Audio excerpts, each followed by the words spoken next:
Hello everyone, स्वागत है आपका आज की एक और नए महत्वपूर्ण वीडियो में। आज के वीडियो में हम देखने वाले हैं Madhya Pradesh power generating company limited यानी MPPGCL के द्वारा जो आपकी नई वैकेंसी निकाली गई है 2025-26 की संयंत्र सहायक के लिए। तो इसकी ऑनलाइन फॉर्म आपके प्रारंभ है जिसकी लास्ट डेट आपकी 30 दिसंबर 2025 रखी गई है। तो जो भी अभ्यर्थी फॉर्म को अप्लाई करना चाहता है तो इस वीडियो के माध्यम से आप एक एक जानकारी यहाँ पर दे सकते हैं और पूरी प्रोसेस के माध्यम समझकर आप अपने ऑनलाइन फॉर्म को फिल कर सकता है। तो चलिए स्टार्ट करते हैं आज के वीडियो को। साथ ही आप सभी से छोटा सा रिक्वेस्ट है, चैनल पर आप यदि पहली बार विजिट कर रहे हैं तो चैनल को सब्सक्राइब करके जरूर रखिए और वीडियो को लाइक नहीं किया तो वीडियो को लाइक जरूर कीजिए। तो चलिए ऑनलाइन फॉर्म फिल कराने से पहले कुछ यहाँ पर हम कुछ महत्वपूर्ण जानकारी इसकी देख लेते हैं, इसका कंटिन्यू यहाँ से करते हैं। तो ये आपका ऑफिशियल नोटिफिकेशन है 27 नवंबर को जारी किया गया था। तो इसमें आप पोस्ट देख सकते हैं, आपकी संयंत्र सहायक आपकी मैकेनिकल की है। इसमें आपके टोटल 53 पोस्टें हैं, अलग अलग कैटेगरी के अनुसार देख सकते हैं। इसी प्रकार से जो संयंत्र सहायक यानी प्लांट असिस्टेंट इलेक्ट्रिकल है, इसमें आपकी टोटल 37 पोस्टें हैं। टोटल आपकी 90 पदों के लिए आपकी वैकेंसी यहाँ पर जारी की गई है। योग्यता की बात करें तो यहाँ पर देख लेते हैं और इसमें आप ऑल इंडिया के कहीं के भी राज्य के अभ्यर्थी हैं तो इसमें आप अप्लाई यहाँ से कर पाएंगे। फीस की बात करें तो UR के लिए और अदर स्टेट के लिए 1200 रुपये और जो मध्य प्रदेश के मूलवासी हैं रिजर्व कैटेगरी उनके लिए 600 रुपये यहाँ पर पे आपको करना होगा। योग्यता की बात करें तो डेट यहाँ पर दे सकते हैं 1 तारीख से प्रारंभ है और लास्ट आपकी 30 दिसंबर 2025 यहाँ पर रखी गई है। यहाँ पर देख सकते हैं संयंत्र सहायक के लिए आपके पास यहाँ पर हाई स्कूल पास होना चाहिए प्लस आपके पास ITI यहाँ पर होना चाहिए रिलेवेंट आपकी ट्रेड में, NCBT से हो या SCBT से, और कम से कम यहाँ पर देख सकते हैं परसेंटेज आपको दिया गया है। तो मध्य प्रदेश के मूलवासी के लिए यहाँ पर देख सकते हैं OBC के लिए कम से कम 65% यहाँ पर होना चाहिए और जो अन्य कैटेगरी है उनके लिए 55% यहाँ पर होना चाहिए। इसी प्रकार से संयंत्र सहायक इलेक्ट्रिकल की देख सकते हैं, सेम आपका 10th पास होना चाहिए प्लस आपका जो संबंधित ट्रेड में आपका ITI होना चाहिए, NCBT से हो या NCBT से, और वही सेम प्रोसेस यहाँ पर भी रहने वाला है। एज की बात करें तो मिनिमम 18 साल और अधिकतम आपका 40 साल यहाँ पर रहने वाला है। और बाकी की इन सभी जानकारी को आप सभी यहाँ पर एक बार जरूर पढ़ लीजिए, इसके बाद ही फॉर्म को आप अप्लाई यहाँ से करना है। तो ऑनलाइन फॉर्म फिल करने के लिए आप अपने सिंपल से ब्राउजर में टाइप करेंगे चयन MP ऑनलाइन और सिंपल सर्च पर आप यहाँ से क्लिक करेंगे। जो पहली लिंक आपको दिख रही है इस पर क्लिक करेंगे आप, तो इस प्रकार का पेज दिखेगा। यहाँ पर आपको जो MPPGCL दिख रहा है इस पर आपको क्लिक करना है, जो गो का ऑप्शन दिख रहा है इस गो पर ही आपको क्लिक करना है, इस पर क्लिक कीजिए आप। तो यहाँ पर आपको इस प्रकार का अपडेट इंटरफेस दिखेगा। तो जो पहली लिंक आपको दिख रही है इस वाली लिंक पर आपको क्लिक यहाँ से कर देना है, इस पर क्लिक कीजिए आप, तो आपका नेक्स्ट पेज यहाँ से आपका ओपन हो जाएगा। तो इस प्रकार का पेज ओपन हो जाएगा। सबसे पहले तो इसका नोटिफिकेशन डाउनलोड करने के लिए इस लिंक पर क्लिक करके अपनी PDF को यहाँ से आप डाउनलोड कर लीजिए। ऑनलाइन फॉर्म फिल करने के लिए आपको जो फॉर्म का ऑप्शन दिख रहा है इस वाली लिंक पर क्लिक यहाँ से आपको कर देना है, इस पर क्लिक कीजिए आप, तो आपका फॉर्म यहाँ से ओपन हो जाएगा। आपको थोड़ा सा वेट करना है, इस प्रकार का यदि लिंक आपकी स्लो चलती है तो। आपका फॉर्म यहाँ से ओपन हो गया। सबसे पहले आपको जो टर्म एंड कंडीशन दिख रहा है इसको एक्सेप्ट करना है, इसको टिक कीजिए। अब यहाँ पर पोस्ट का नाम है तो किस पोस्ट के लिए अप्लाई करना है आपको, तो यहाँ पर प्लांट असिस्टेंट मैकेनिकल और प्लांट असिस्टेंट इलेक्ट्रिकल, तो जिस भी पोस्ट के लिए आपको अप्लाई करना है उसको आप टिक कीजिए। तो सैंपल के लिए हम किसी एक पोस्ट को यहाँ पर सिलेक्ट कर देते हैं, जैसे मैकेनिकल को सिलेक्ट कर देते हैं, तो आपका इस प्रकार का पेज आपका ओपन यहाँ से हो जाएगा। थोड़ा सा आपको वेट करना, आपका पेज यहाँ पर लोड हो रहा है, तो इस प्रकार का आएगा। अब यहाँ पर अपना सभी जानकारी फिल करना और सभी जानकारी 10th के सर्टिफिकेट के अनुसार ही फिल करना है। तो यहाँ पर अपना फर्स्ट नेम फिल कीजिए, यदि सर्टिफिकेट में या मार्कशीट में आपका मिडिल नेम लिखा है तो मिडिल नेम फिल कीजिए, लास्ट नेम यानी सरनेम लिखा है तो वो भी फिल कीजिए, यदि नहीं लिखा है तो सिर्फ फर्स्ट नेम फिल कर सकते हैं। यहाँ पर अपने फादर्स नेम फिल कीजिए, यहाँ पर मदर्स नेम फिल कीजिए, यहाँ पर अपने डेट ऑफ बर्थ को फिल करेंगे, इस प्रकार का आपका कैलेंडर आ जाएगा, इसको टिक कीजिए। यहाँ पर अपने ईयर को सिलेक्ट करेंगे आप, जो भी आपका डेट ऑफ बर्थ का ईयर है यहाँ से ईयर सेलेक्ट करेंगे, ईयर को सिलेक्ट करेंगे, आपका मंथ सेलेक्ट करेंगे, तो जो भी आपका मंथ है इसको सिलेक्ट करेंगे और इसको डेट सेलेक्ट करेंगे, इस प्रकार का आपकी डेट ऑफ बर्थ आ जाएगी। नेक्स्ट आपका डोमिसाइल, यदि मध्य प्रदेश के निवासी हैं तो यस करेंगे और यदि मध्य प्रदेश के बाहर के तो नो पर आप क्लिक करेंगे, तो फिर आपको रिजर्वेशन नहीं मिलेगा, आप UR से यहाँ पर आप कंसीडर की जाएंगे। और यदि मध्य प्रदेश के निवासी हैं तो यस करेंगे। आपको जेंडर मेल सेलेक्ट करना है, आप सिंगल हैं या मैरिड हैं, तो जो भी इसको सेलेक्ट कीजिए। नेक्स्ट आपका कैटेगरी, आप UR से हैं तो UR सेलेक्ट कीजिए, SC हैं तो SC सेलेक्ट कीजिए, ST हैं तो ST, OBC हैं तो OBC, जो भी आपकी कैटेगरी है इस प्रकार से इसको सेलेक्ट कीजिए। इसके बाद नेक्स्ट है, और यदि यहाँ पर ST सेलेक्ट करते हैं तो फिर आपको स्पेशल ट्राइब की जानकारी यहाँ पर आपको देनी होगी। यहाँ पर बेगा भारिया सरिया से आते हैं तो यस करेंगे, यहाँ से आप इस प्रकार से यस करेंगे। यहाँ पर अपनी यहाँ पर ट्राइब का नाम सेलेक्ट करना होगा और आप किस जिले से आते हैं तो ये आपको जिला यहाँ पर देना होगा, और यदि नहीं है तो जो भी आपकी कैटेगरी अन्य है तो उसको सिलेक्ट करेंगे और आगे बढ़ाए पर सिंपल सा क्लिक यहाँ से कर देना है। इसका तो नेक्स्ट पेज आपका ओपन हो जाएगा। यहाँ पर आपको point number 16 person with benchmark disability आपको जानकारी देनी है। यदि आप 40% या अधिक दिव्यांग हैं तो यस करेंगे इस प्रकार से, और आपको फिर अपनी कैटेगरी सेलेक्ट करनी होगी, किस प्रकार की आपको यहाँ पर डिसेबिलिटी यहाँ पर है, और यदि नहीं है तो नो पर इस प्रकार से आप क्लिक कर देंगे। इसके देखो नेक्स्ट आपका मैरिज डिटेल, तो चूंकि हमने ऊपर अनमेरिड पर टिक किया है, इस प्रकार के ऑप्शन आपके क्लोज हैं। यदि आप मेरिड पर टिक करते हैं तो स्पोज नाम यहाँ पर यदि फीमेल फिल कर रहे हैं तो पत्नी का नाम, और यदि यहाँ पर एक, क्योंकि यह पोस्ट केवल मेल अभ्यर्थी के लिए है तो इसमें फीमेल तो अभ्यर्थी इसमें अप्लाई नहीं कर पाएंगे, तो यहाँ पर मेल अभ्यर्थी अपनी स्पोज यानी पत्नी का नाम और यहाँ पर बच्चों की संख्या सब कुछ यहाँ पर जानकारी देंगे। यदि अनमेरिड पर टिक करते हैं तो आपका ऑप्शन क्लोज यहाँ से रहेगा। इसके बाद नेक्स्ट आपका यदि आप एक्स सर्विसमैन है तो एस करेंगे, नहीं है तो नो पर क्लिक करेंगे। नेक्स्ट है आपको आर यू वर्किंग एम्प्लॉय, आपका मध्य प्रदेश स्टेट गवर्नमेंट के तहत आपका कॉर्पोरेशन, बोर्ड या ऑटोनोमस ऑर्गेनाइजेशन में या नगर सेना यदि हैं तो यस, नहीं तो नो पर क्लिक यहाँ से कर देना है। इसके बाद नेक्स्ट क्या आप विक्रम अवार्ड से सम्मानित खिलाड़ी हैं, यदि हैं तो यस करेंगे, नहीं तो नो पर क्लिक करना है। इसके बाद नेक्स्ट है have you been convicted of any offences of against women, तो यहाँ पर आपको नो पर क्लिक करना है इस प्रकार से। इसके बाद नेक्स्ट है कि आप प्रेजेंटली वर्किंग हैं, आपके जो मध्य प्रदेश की उत्तरदायी कंपनियां हैं जैसे बिजली विभाग की, तो इनमें से किसी कंपनी में यदि कार्यरत हैं तो यस करेंगे, नहीं तो आपको नो पर क्लिक करना है।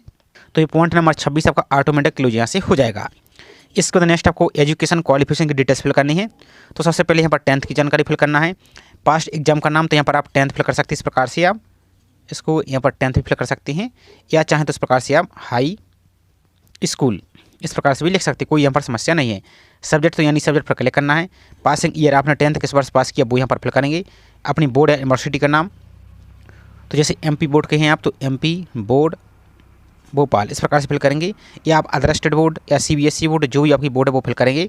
इस वाले ऑप्शन में आपको अपना रोल नंबर फिल करना है। अब यदि आप मोबाइल से फिल कर रहे हैं और क्रोम ब्राउज़र से फिल कर रहे हैं तो आपको इस प्रकार का ऑप्शन छोटा सा दिखेगा, लेकिन यदि आप चाहें तो इसी फॉर्म को यदि मोबाइल से फिल कर रहे हैं तो आप फायरफॉक्स ब्राउज़र को डाउनलोड कीजिए, वहाँ से फिल कीजिए, तो आपको ऑप्शन आपको सही तरीके से और अच्छे विजिबल यहाँ से हो जाएंगे। अब यहाँ पर आपका मार्क सिस्टम क्या था, ग्रेड सिस्टम था या परसेंटेज सिस्टम था। यदि परसेंटेज था तो उसको टिक कीजिए। आपके टोटल मार्क कितने थे तो इस प्रकार से अपने टोटल मार्क जो भी हैं उसको फिल कीजिए। आपके ऑप्टेन मार्क कितने थे तो आपका जो भी मार्क थे वो इस प्रकार से फिल करेंगे, तो आपकी ऑटोमेटिक परसेंटेज यहाँ से कैलकुलेट होकर आ जाएंगी। इसके बाद नेक्स्ट आपको ITI की जानकारी देनी है, तो यहाँ पर ITI सेलेक्ट करेंगे, आपका पेज यहाँ पर ओपन हो जाएगा। तो यहाँ पर एग्जाम का नाम यहाँ पर सिंपल आप चाहे तो इस प्रकार से ITI लिख सकते हैं। सब्जेक्ट में आपका अब आप किस ट्रेड से आपने किया है, तो मैकेनिस्ट आपका मशीनिस्ट है, फिटर है, वेल्डर है, आपका मैकेनिक पंप है, HP वेल्डर है, मैकेनिक व्हीकल है, मोटर मैकेनिक और आपका डीजल मैकेनिक है। तो जो भी आपको इस प्रकार से यहाँ पर आप सेलेक्ट कर सकते हैं। तो सैम्पल के लिए आपको दिखाने किसी एक को यहाँ पर हम सेलेक्ट कर देते हैं, जैसे फॉर एग्जाम्पल इसको ही सिलेक्ट कर देते हैं। इसके बाद पासिंग ईयर, तो आपकी जो ITI है वो किस वर्ष आपकी कंप्लीट हुई है वो यहाँ पर फिल करना है। आपकी बोर्ड का नाम या यूनिवर्सिटी का नाम, तो आपने किस संस्था से किया, जैसे आपका NCVT है तो NCVT इस प्रकार से आप फिल कर सकते हैं, SCVT है तो SCVT। यहाँ पर अपना रोल नंबर फिल करेंगे आप। यहाँ पर ग्रेड सिस्टम था तो ग्रेड सिस्टम फिल करेंगे, और यदि परसेंटेज सिस्टम था तो परसेंटेज को फिल करेंगे। टोटल मार्क आपके कितने थे वो फिल करेंगे, आपको कितने प्राप्त हुए हैं ऑप्टेन मार्क वो फिल करेंगे, और परसेंटेज आपके ऑटोमेटिक यहाँ से कैलकुलेट होकर आ जाएंगी। इसके बाद नेक्स्ट पॉइंट नंबर 29, तो essential qualification, do you have the required qualification for the post as per rule book, तो आपको यहाँ पर यस करना है, इस प्रकार से यस क्लिक कीजिए। नेक्स्ट आपका पॉइंट नंबर 30, तो आपका जो परमानेंट एड्रेस यानी स्थायी पता है वो आपको फिल करना है। तो इस दोनों लाइन में स्टार लगा हुआ है, तो आधा लाइन आपका आधा एड्रेस इस लाइन में फिल कर दीजिए और उसके आगे का एड्रेस इस लाइन में फिल कर दीजिए। इसके बाद स्टेट सेलेक्ट करेंगे, तो जो भी आपका राज्य है इस प्रकार से अपने राज्य को सिलेक्ट करेंगे, तो पूरी लिस्ट आपको देखने को मिल जाएगी यहाँ से। तो राज्य को सिलेक्ट कीजिए इस प्रकार से। इसके बाद आपका नेक्स्ट आपका जिला डिस्ट्रिक्ट को सिलेक्ट करना है, तो जो भी आपका डिस्ट्रिक्ट है उसको इस प्रकार की पूरी लिस्ट आ जाएगी, तो अपने ज़िले को यहाँ पर आप सेलेक्ट कीजिए। इसके बाद जो पोस्ट ऑफिस का पिन कोड है वो आपको यहाँ से फिल कर देना है। इसके बाद नेक्स्ट आपका करस्पॉन्डिंग एड्रेस मीन्स आपका वर्तमान पता, तो यदि आपका स्थायी पता ये ऊपर वाला और ये वर्तमान पता ये दोनों सेम है तो इस पर आप टिक करेंगे, इस वाले ऑप्शन पर आपको टिक करना है, तो आपको ऑटोमेटिक यहाँ पर दोनों फिल हो जाएगा। और यदि अलग अलग है तो आपको अलग अलग यहाँ से फिल करना है। इसको तो नेक्स्ट आपका जो मोबाइल नंबर, अब यहाँ पर ध्यान से देखिए, आपका जो एक्टिव मोबाइल नंबर वो यहाँ पर आपको फिल करना है, और आपकी जो एक्टिव और वैलिड ईमेल आईडी वो आपको फिल करना है। जब आपका सिलेक्शन हो जाएगा तो दस्तावेज सत्यापन और ज्वाइनिंग संबंधी सभी जानकारी आपको इसी मोबाइल नंबर और इसी ईमेल आईडी पर ही सेंड की जाएगी, इसलिए आपको इसको सही तरीके से ही फिल करना है। इसके बाद नेक्स्ट आपकी पॉइंट नंबर 32, बैंक डिटेल्स की जानकारी, तो यहाँ पर बैंक का नाम फिल करेंगे आप, तो जो भी आपकी बैंक है इस प्रकार से आप इसको फिल करेंगे आप। स्टेट इस प्रकार से इसको फिल करना, अभी जो भी बैंक है इस प्रकार से आपको बैंक का नाम फिल करना है। अब यहाँ पर आपका जो IFSC कोड है बैंक का, तो आपके जो पासबुक है पासबुक का जो फ्रंट पेज है उसको आप निकाल लीजिए। और एक बात ध्यान देना है, जिस अभ्यर्थी का फॉर्म फिल हो रहा है उन्हीं का ही अकाउंट नंबर फिल करना है, किसी ना तो दूसरी परिवार के सदस्य का या किसी दोस्त का आपको जानकारी फिल नहीं करनी है। यदि बाई चांस से वैकेंसी आपकी कैंसिल हो जाती है तो आपका जो अमाउंट है वो इसी अकाउंट में रिफंड किया जाएगा। यदि किसी और की फिल कर देते तो आपका फिर फीस वापस नहीं होगी। तो यहाँ पर IFSC कोड फिल करना है, पासवर्ड का आपको सब कुछ लिखा मिल जाएगा। अकाउंट होल्डर का नाम यानी आपका नाम फिल करना है। यहाँ पर अकाउंट नंबर यानी खाता संख्या आपको यहाँ पर फिल करना है। दोबारा से अकाउंट नंबर कन्फर्म करना है। इसके बाद नेक्स्ट आपका एग्जाम सेंटर, तो 7 सिटी आपको दी गई, तो आपकी जो भी सुविधा है उसके अनुसार यहाँ पर इसको सिलेक्ट कर सकते हैं। फर्स्ट है, सेकंड, यहाँ पर थर्ड है, इस प्रकार से इसको आप सिलेक्ट करते जाइए। फिफ्थ आपको सिलेक्ट करना है, सिक्स सिलेक्ट करना है आपको, और आपको सेवेंथ, इस प्रकार से आपकी सभी जानकारी को सिलेक्ट करना है। अब इसके बाद नेक्स्ट आपका मोबाइल नंबर OTP, तो जो आपने अभी ऊपर मोबाइल नंबर फिल किया था, एड्रेस है, वही मोबाइल, इस पर आपको जो सेंड मोबाइल OTP, इस पर आप क्लिक करेंगे। तो जो आपने मोबाइल नंबर फिल किया उस पर एक OTP आएगा, वो OTP आपको यहाँ पर फिल करेंगे आप, और वैलिडेट OTP पर क्लिक करना है। इसको फिल करने के बाद आपका जो आपने ईमेल ID फिल की है, इस वाली ईमेल पर आप क्लिक करेंगे, सेंड ईमेल OTP, तो आपका जो ईमेल ID है उस पर एक OTP आएगा, वो OTP यहाँ पर फिल करेंगे, और वैलिडेट OTP पर आप यहाँ से आप सिंपल सा क्लिक कर देंगे। इसके बाद आपको नीचे को आ जाना है। अब यहाँ पर आपको अपनी फ़ोटो और अपनी सिग्नेचर, इनको कैसे अपलोड करना है, तो फोटो की साइज़ यहाँ पर देख सकते हैं JPG फॉर्मेट में यहाँ पर अपलोड करना है, और मिनिमम 20 KB, अधिकतम 100 KB तक। तो फोटो को यहाँ पर अपनी गैलरी से सिलेक्ट कीजिए, ब्राउज कीजिए, और यहाँ पर अपलोड कीजिए, और इस पर आपको टैग करना है। इसके साथ ही आपका सिग्नेचर, तो सिग्नेचर को मिनिमम 10 KB और अधिकतम 100 KB तक। तो कोशिश कीजिए कि सिग्नेचर और आपकी फ़ोटो कम से कम 90 या 80-85 KB के आसपास हो, तो आपकी फ़ोटो और सिग्नेचर आपका ब्लर नहीं दिखेगा।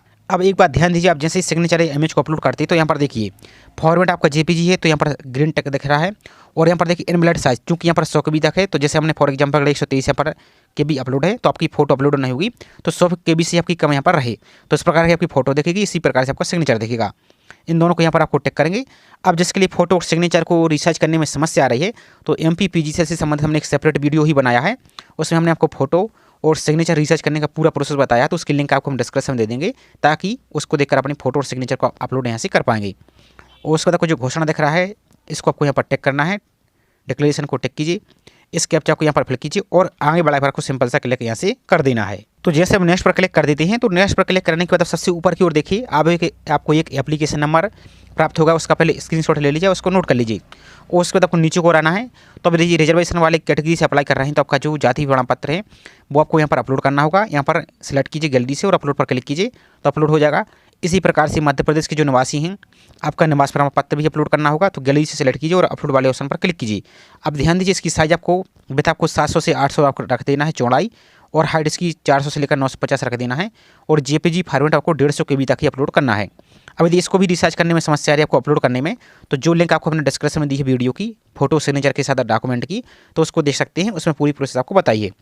तो इन सभी को गैलरी से सिलेक्ट करना है। यहाँ पर 10th की मार्कशीट है जो, उसको अपलोड करना है JPG फॉर्मेट में यहाँ पर, और अपलोड पर क्लिक करेंगे। अब जैसे इस पर सिलेक्ट कर देते हैं, तो इस प्रकार से सभी आपको दिखेगा। तो एक एक करके इन पर एक बार चेक जरूर कर लीजिए कि 10th की जगह 10th अपलोड हुआ है, ऐसा तो नहीं कोई और सर्टिफिकेट अपलोड हो गया। यदि गलत अपलोड कर देते हैं तो फॉर्म आपका 100% रिजेक्ट हो जाएगा, इसलिए आपको सही अपलोड यहाँ से करना है।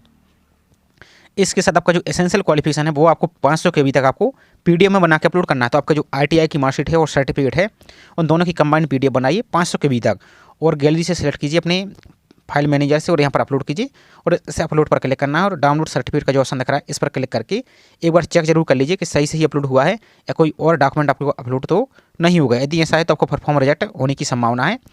इसके बाद आपको सब कुछ सही होने के बाद आपको जो सबमिट डिटेल का ऑप्शन दिख रहा है, सबमिट डिटेल पर आपको क्लिक यहाँ से कर देना है। सबमिट डिटेल के बाद आपका फॉर्म सबमिट हो जाएगा। सबसे पहले आपको जो प्रिंट का ऑप्शन दिया गया है, इस पर प्रिंट करके आपको फॉर्म का प्रिंट जरूर ले लेना है। अब यदि आपको क्रोम ब्राउजर से समस्या आ रही प्रिंट लेने में, तो आगे क्या करेंगे, आप फायरफॉक्स ब्राउजर को डाउनलोड करेंगे, और उसको आप फॉर्म को लॉगिन करके आप प्रिंट कर सकते हैं। तो आगे आपको हम प्रोसेस दिखाएंगे। तो एक बार इस पर प्रिंट पर क्लिक करना है, और आपको बैक आ जाना है। इसके बाद जो प्रोसीड टू पेमेंट का ऑप्शन आपको दिख रहा है, इस प्रोसीड टू पेमेंट पर आपको क्लिक यहाँ से कर देना है। तो पेमेंट करने के लिए आपको इस प्रकार के इंटरफेस दिखेगा, अलग अलग आपको ऑप्शन दिख रहे हैं। यहाँ पर डेबिट कार्ड, UPI, जैसे आपको UPI पर क्लिक पेमेंट करना, तो UPI पर सिंपल से यहाँ से आप क्लिक करेंगे, फोन पे GPay के माध्यम से पेमेंट कर सकते हैं। तो इस प्रकार के आपको ऑप्शन देखेंगे। आप जैसे UPI से पेमेंट करना, तो इस पर क्लिक करेंगे, तो अपनी यहाँ पर फीस को पेमेंट यहाँ से आप कर पाएंगे। अब मान लीजिए यदि आप वहाँ से फीस पेमेंट नहीं कर पाते हैं, तो यहाँ पर होम पेज पर आएंगे जहाँ से अपना फॉर्म फिल किया था।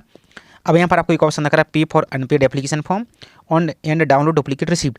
तो यदि आपने फीस पेमेंट कर दिया और फॉर्म को दोबारा से चेक करना चाहते हैं, PDF को सेव करना चाहते हैं, लॉगिन करना चाहते हैं, तो इसी वाले ऑप्शन पर आप यहाँ से क्लिक करेंगे। आप क्लिक हियर पर क्लिक करेंगे सिंपल सा, तो इस प्रकार का पेज ओपन हो जाएगा। अब आपको जो एप्लीकेशन नंबर आपने नोट किया है, स्क्रीनशॉट लिया है, वही एप्लीकेशन नंबर यहाँ पर फिल करेंगे। यहाँ पर अपनी डेट ऑफ बर्थ, इस कैप्चा को यहाँ पर फिल करेंगे, और आगे बढ़ा पर क्लिक करेंगे।